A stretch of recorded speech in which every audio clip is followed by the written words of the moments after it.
Hi, everyone. Welcome to Waste 360's Nothing Wasted podcast.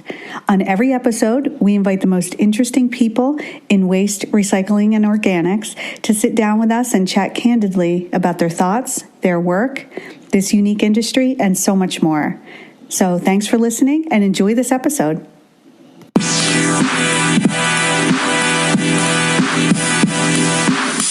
Hi, everyone. This is Liz Bothwell from Waste 360 with Kristin Kinder, Director of Research and Waste Stream Sustainability at Wastequip. And she's also one of this year's 40 Under 40 award winners. Welcome, Kristin, and thank you for being on the show today. Oh, thank you so much for having me. I'm so excited to chat with you. So please tell us a bit about your background and how you got into this wonderful industry. And first, Liz, I have to tell you, I love that question because most, not all, but most people didn't get into this industry on purpose. So we all have interesting stories for that. And I'll say once you're here, though, it's so tough to leave. And I've been in the industry for about a decade now. So this year has been a very reflective one for me. But when I really think about it, my story starts all the way back in kindergarten. And I promise I won't walk through every year of school. But that one was particularly important to me. I had a teacher, she really brought nature to life for us. We dissected owl pellets for mice bones. We raised real salmon in our classroom so we could watch how, life changed. It was also the same year that they began curbside recycling in Seattle, where I grew up. And so I was totally that kid. My dad has memories of me walking out to the recycling and kind of barking at him, directing where to go. But I was that kid where we say, educate them in school and bam, 25 years later, they might make a difference. But I kind of went on with my life. I never really thought of environmental issues as a career. I studied science in college, thinking I was going to go into the health field.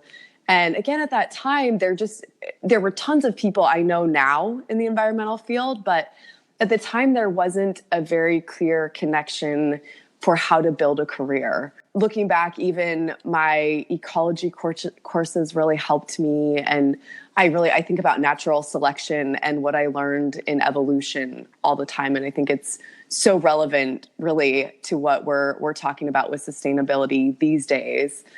But again, I still never thought of it as a career. Instead, I actually moved to Germany to play soccer. Wow. And I moved there knowing I just didn't know what I would find. And I ended up finding the entire inspiration for my career. As I watched the Germans, I could see that their culture around consumption was so different from how we think of things here. And it really took being removed from my own culture for that long, for a year, to really be able to see, I'd read all these facts that things like, the US consumes a third of the world's paper, but we're 5% of the population. But I really couldn't relate to it until I lived in another country and saw it a different way. The Germans I lived with, the family had 4 drivers, but they had 1 car. They had, we used reusable napkins every night at dinner. And it was a different mindset. And so after living there, I was convinced that I wanted to make a difference for the environment in some way with my career. I didn't have a ton of direction or really know where to start. And I was looking back on it, I was really lucky to find myself at Waste Management. I started there actually in their operations and eventually worked my way into education and outreach. I even worked on their national recycling campaign, Recycle Often, Recycle Right, in its early days. And I'm so glad I was exposed to so much at that company. And I'm so glad that that's where I ended up in the first place.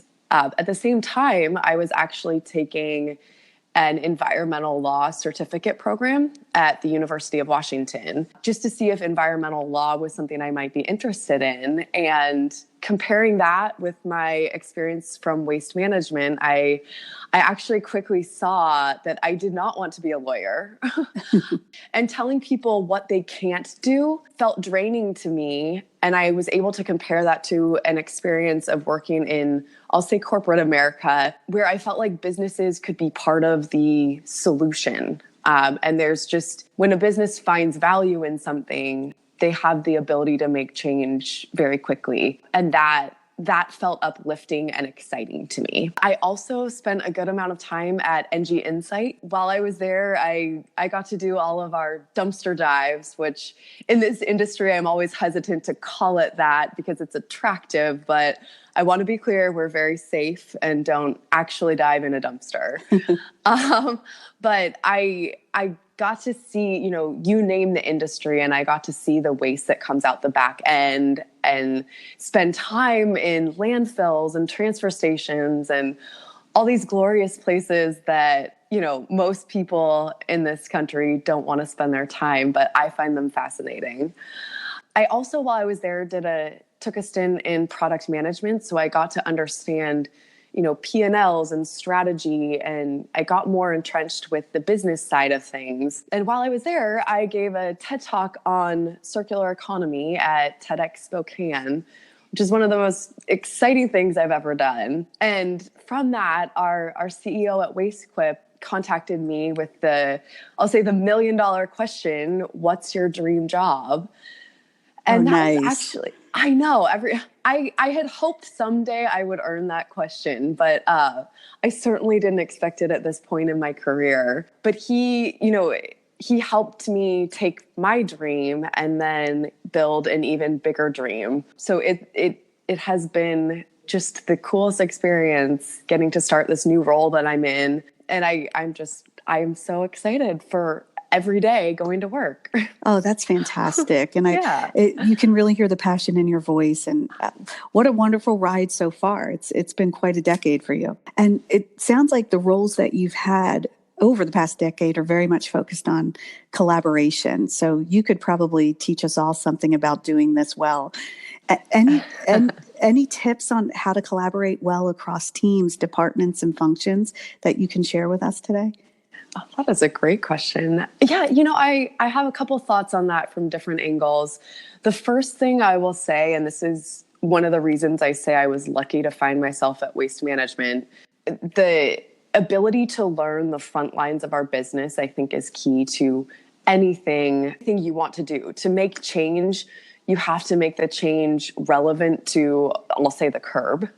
Mm-hmm. And I was lucky to start there, again, completely accidentally. But once you know operationally how things happen, how the people in operations feel, what they're being measured on, it makes that collaboration much easier because, you understand the basics of that. I always said when I was there, they have 40,000 employees. If I have the ability to do whatever I want to here if I can just find the right person. Oh, right. Yeah. So I think it is also just asking the right questions and understanding where the different departments are coming from. And then I'll say in my new role, I've been able to apply that as well. And I will say I feel like collaboration is actually one of the things that makes me the most hopeful about our industry and our future. When I was in school, again, I didn't study business, but there was this whole idea that business and the environment were two completely separate things. And when I was in school, I didn't study business, but it seemed like there was this conflict and that many companies wanted to, keep their information to themselves, the era of non-disclosure agreements. And I think just even in the last 10 years, I've seen the collaboration become much stronger. And I'll say what I've enjoyed so much from this new role is that I get to reach out to different contacts, and I've gone to conferences and gone up to the speakers after and just asked to get some time with them. And I've been so impressed with how much time people are willing to give me, during their regular workday when they have other responsibilities, simply because people care about furthering our industry. I will also say I've started to get into the meat of a number of reports that have been put out. So over the spring have been focused a lot on food waste, and I've gotten into ReFed's report and NRDC. And I've gotten such a great response by just reaching out and saying, hey, I loved your work. I want to make sure that I'm presenting it well. Do you have time to talk through it with me? And I've been surprised that people are not only willing to take the time, but they're thankful because they don't get many calls like that. So there's so much information out there, and we have so many great resources. And I found that simply by asking the question and wanting to reproduce their work well, that has really enhanced my ability to collaborate. That's a great point. Like you said, just asking the question. And to your point, this industry is so generous with their time, and they do want to further sort of the greater good. So I think that's one common theme that I found with everyone I've interviewed so far is this industry is generous and they want to help each other. So it's fantastic. So you talk a lot about communication and behavior change as keys to moving forward. Could you give a concrete example of how this has worked for you? I know you've worked with behavior change, and I don't know if that was the Recycle Often, Recycle Right program or what, but if you could share a little bit about that, that would be great. Sure. I think, I got to take a training called community-based social marketing. And basically I would describe that as putting the scientific method, applying that to behavior change. So it's really, it's about understanding your goal, looking at data for that, looking at data for, understanding how the people that you're trying to influence feel about what it is you want them to do. And there's all kinds of tools for, I'll say, increasing the motivations and lowering the barriers. But with Recycle Often, Recycle Right, what we found, people are talking about contamination today everywhere. And this was now about 5 years ago. And I think when I came on, the ideas had been there for a little while as well. But this idea that we are missing the important recyclables, the recyclables that have, I'll say, a healthy recycling foundation supporting them, your bottles, cans, your paper. And at the same time, we're so focused on complicated messaging and having a long list of recycling. So I think the first key with that program was really using data to figure out what is the message we need people to understand? How can we simplify it? And then how can we get that out there? And I haven't been working on that campaign. It's been now about 4.5 years since I worked on it, but I'm just so impressed that messaging is now even more relevant and more powerful today. Oh, that's great. And you mentioned data, and you've spoken about the value of waste and recycling's, the vast amounts of data in our industry. Do you think it's being used to its potential yet? I'll say the companies, during my days with NG Insight, we consulted with Fortune 500 companies that had lots of sites across the country. And the companies that took the time to get their data right are the companies that I'll say have succeeded in the sense that they know what to do next. Okay. So some things they've tried have been successful. Some things weren't successful, but they know, and they're able to make adjustments and try something different. So I think it takes a lot of patience, and it's probably uncomfortable to get that data together. But once you do, you're able to make progress much faster. But when comparing this with the industry, I'll say, I think there's a shortage of data, or I'll say a gap. In even just, we don't have a national reporting requirement. And I think that really does, we have municipalities and states that are all recording their data differently, which when we try to bubble it up and determine how much waste we actually are producing as a country, we have lots of data points, but they're not necessarily the same. So the EPA has their methodology where they, from my understanding, they put together data on purchasing, on what we purchase in this country and how long it's supposed to last. You know, they believe that we're producing about 260 plus million tons a year. The Environmental Research and Education Foundation, they've used what we call bottom-up methodology, where they're collecting data from actual facilities. And they're measuring something more like over 300. I think it's like 350 million tons a year. And so to be able to reconcile there, I mean, there's a gap there. And I think if we could understand that and have sound methodology in between us, I think that would help our industry make educated decisions. Definitely. And as the resident expert on waste stream improvement at Wastequip, how much of what you're doing is changing Wastequip's approach to business? Do you feel like you're having a big impact yet? You know, I do actually. I'm really fortunate. I get to report directly to our CEO, and with my role, we're talking about sustainability at Wastequip as well. So we've had sustainability in our products. One of our Wastequip companies invented the first CNG equipped roll-off truck. Our toter carts, so the plastic carts that you might find at a residence, ours are the most durable on the market. They're, about 15 to 20 years they last compared to the average 10. My role is intended to bring objective, unbiased information from the industry so that we can continue to innovate on our existing products.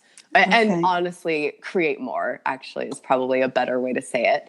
But I think what I'm most heartened by is that we've started looking at our own sustainability operationally and internally. So I chose to work at this company because of the integrity of the leadership.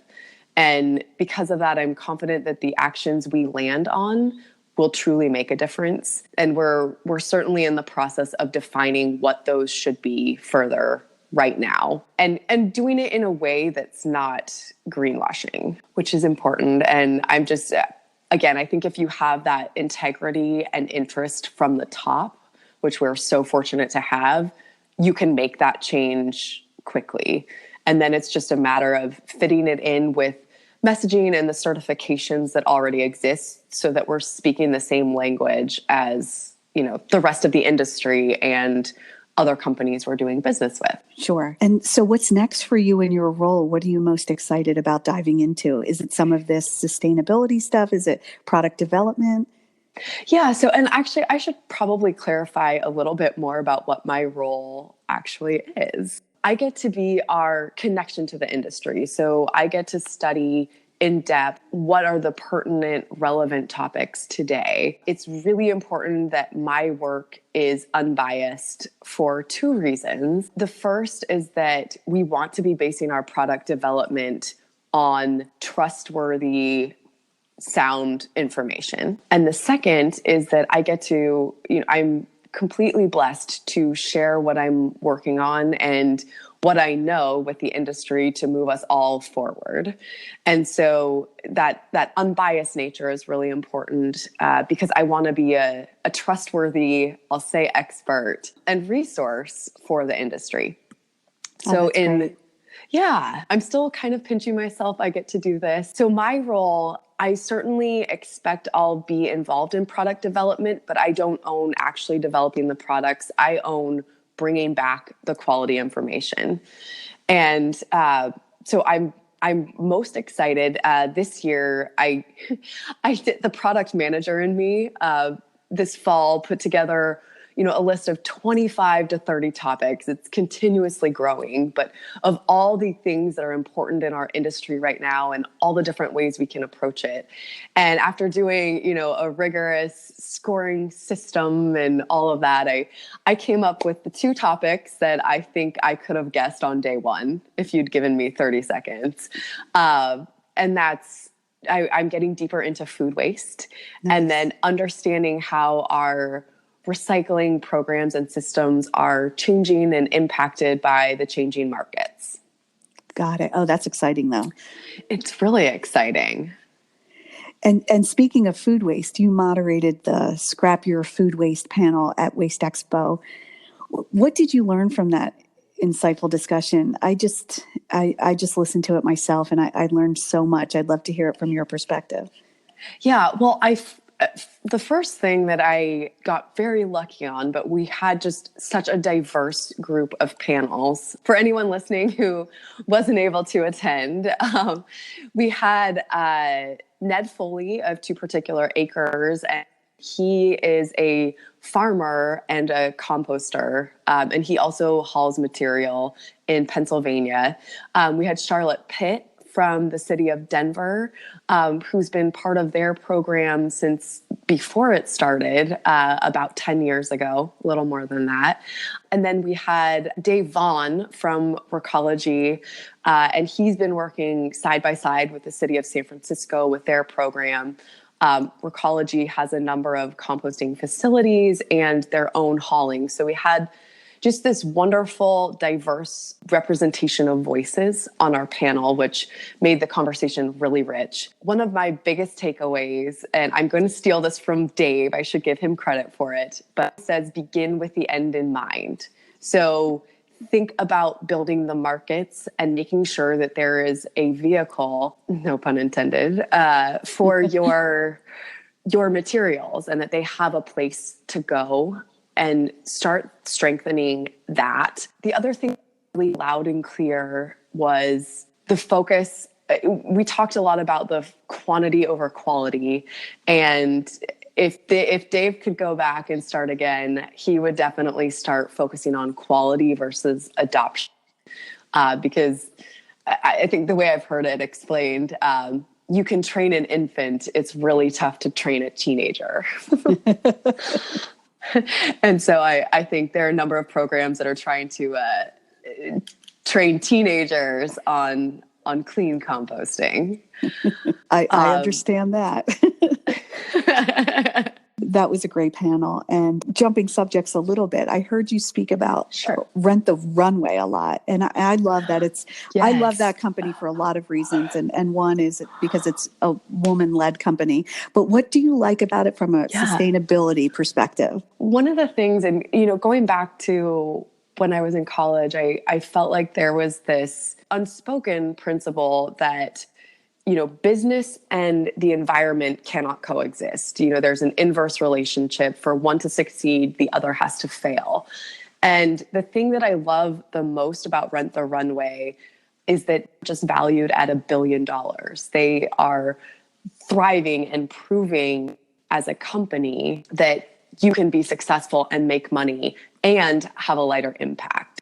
As a consumer, the biggest question I have about things like that is, if I'm ordering clothes and they're being shipped, what is that a lighter impact than new clothes? And I'll say throwing them away, even though I would never do that. Sure.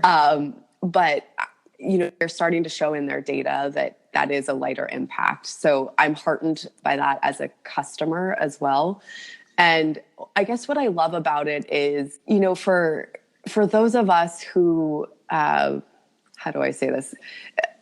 I've wanted to be what I would call a stylish environmentalist. I've never seen myself living off the grid or, wearing the same pair of Birkenstocks for 30 years, the way we've traditionally defined environmentalism. And I think businesses like Rent the Runway are providing environmentalists like me who also enjoy the feeling of being able to express themselves and kind of the artistry of, I'll say, new clothes, with the ability to have a sustainable option, which to me as a customer is so exciting.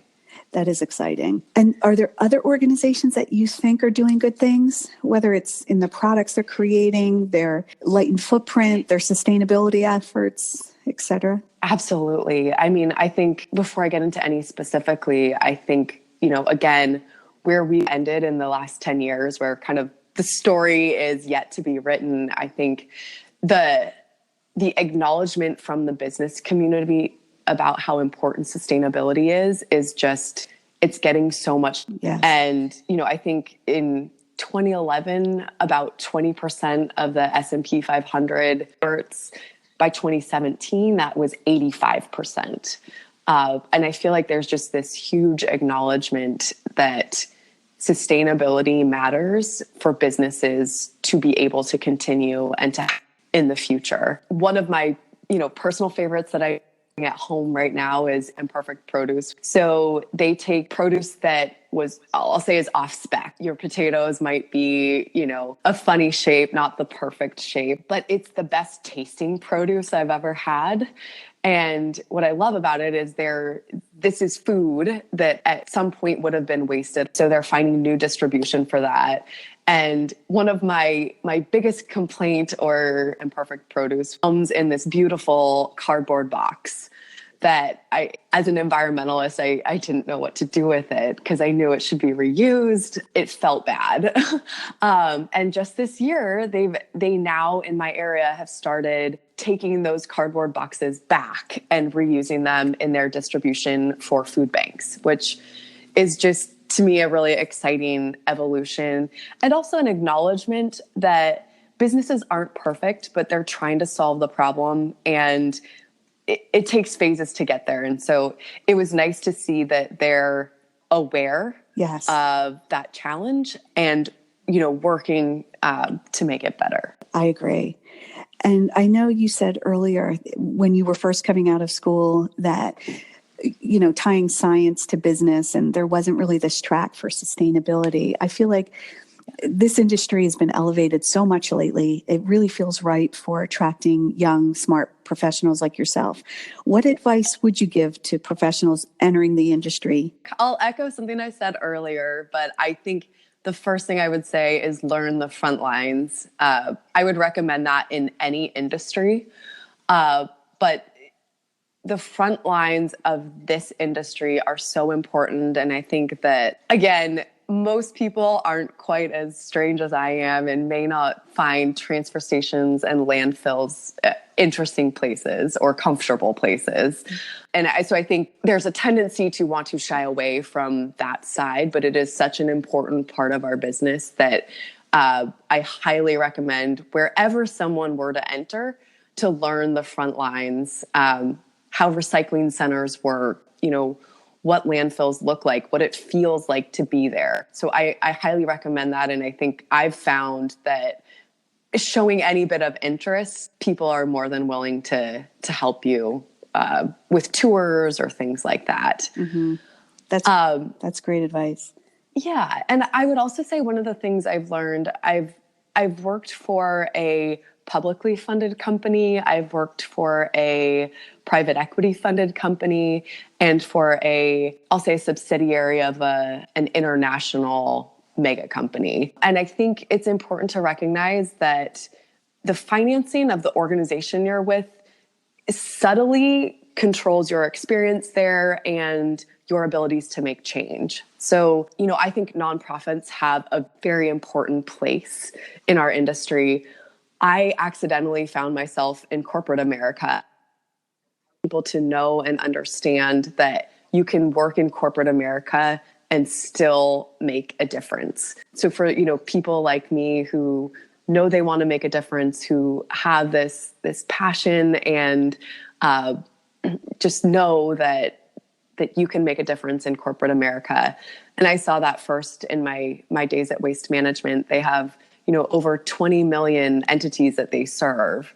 And that's quite a way to have a voice. Oh, it is. Oh, that's great advice. Tell people what you want to do. So if there's something that you're interested in, if there's something that you love, it may not be the exact job that you have today, but start telling people what that is. We all have this fear, I think, of putting ourselves out there, or we make the assumption that our mentors or our bosses will know and will kind of just guess what it is we want to do. In sharing what I'm interested in, I've had more opportunities come back to me faster.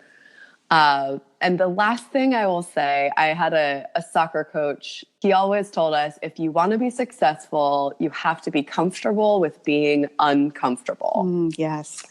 And that, at the time related to doing an extra minute on my plank or, running more wind sprints. But, it then carried into moving to another country and starting a new professional life and taking on speaking engagements, which doesn't have to be the thing that you choose to make you uncomfortable. But the more you can push yourself into those uncomfortable situations, the faster you will learn and the more success, or I'll say even just satisfaction, you can get.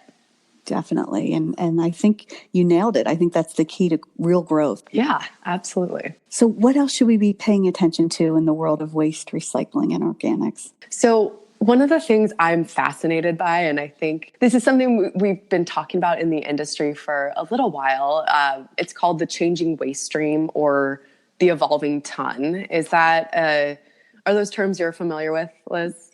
Yes, but please expand on those for our listeners.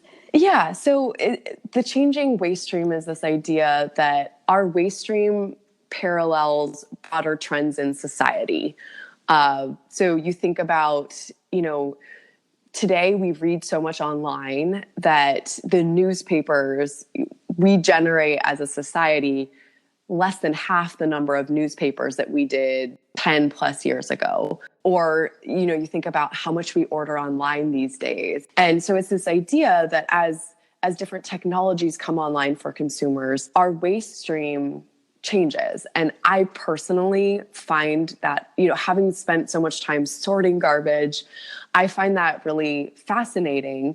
And I think it's particularly important in our industry because we at this point have to be reactive. I think that if we as an industry can stay on top of what I'll say the rest of the world is talking about in terms of trends, and they sound very trendy, like IoT, I think an important one for us is 3D printing and what could that mean for the waste industry. If we can start to understand those trends that are coming down the pipeline and what they might mean as best as we can, I think that can help us adapt for the waste stream of tomorrow. And then I think being an active participant in the waste stream of tomorrow as well involves tighter, stronger conversations between the waste industry and I'll say design, manufacturing, and distribution of our products. And I think that's something over the last 10 years that I've seen become much stronger. There's the Ameripen, there's the Sustainable Packaging Coalition, there's the Alliance to End Plastic Waste. I know the EPA has done a great job of convening, different stakeholders in the chain. Yes, great point. So what keeps you busy outside of work? Are you still playing soccer at any level?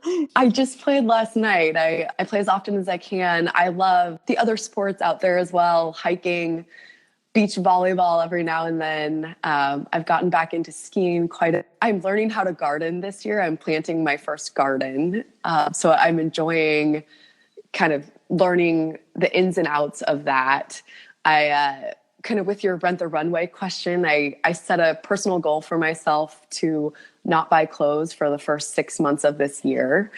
So I have yet to buy clothes for myself, which is a change. And the coolest thing is with this subscription from Rent the Runway, I have a kind of an ongoing stream of new exciting things. So, and then, beyond that, I love music, especially country music. I go to farmers markets. I pick blueberries every summer. There's this farm outside of Seattle that's just my happy place. I love traveling. My sister and I actually started our own little side business. We can turn your handwriting into a font. A very well-rounded woman right there. I like it. Yeah. Oh, that's awesome. Good for you. All of that sounds amazing. And you're lucky to be in Seattle. It's a beautiful world there. So it is. I say, we earn it all year, but when it's nice here, there's just nowhere else on earth you want to be. We've got mountains, snow on the mountains, we've got water. and everywhere. It's just panoramically beautiful. Oh, it is. Enjoy that. Well, this has been wonderful, Kristin. Thanks so much for talking with me. I can't wait for our listeners to hear all of your valuable insights. Yeah, well, and thank you so much for having me. You've fulfilled a lifelong dream for me, or I guess in the last 5 years since podcasts became a thing. Oh, that's awesome. Oh, well, thank you so much, and keep doing so much good in the world. And I really look forward to following your career and keeping in touch. Yeah, thanks so much, Liz. Thank you. I appreciate it. Okay, keep up the great work at Waste 360. Oh, thank you.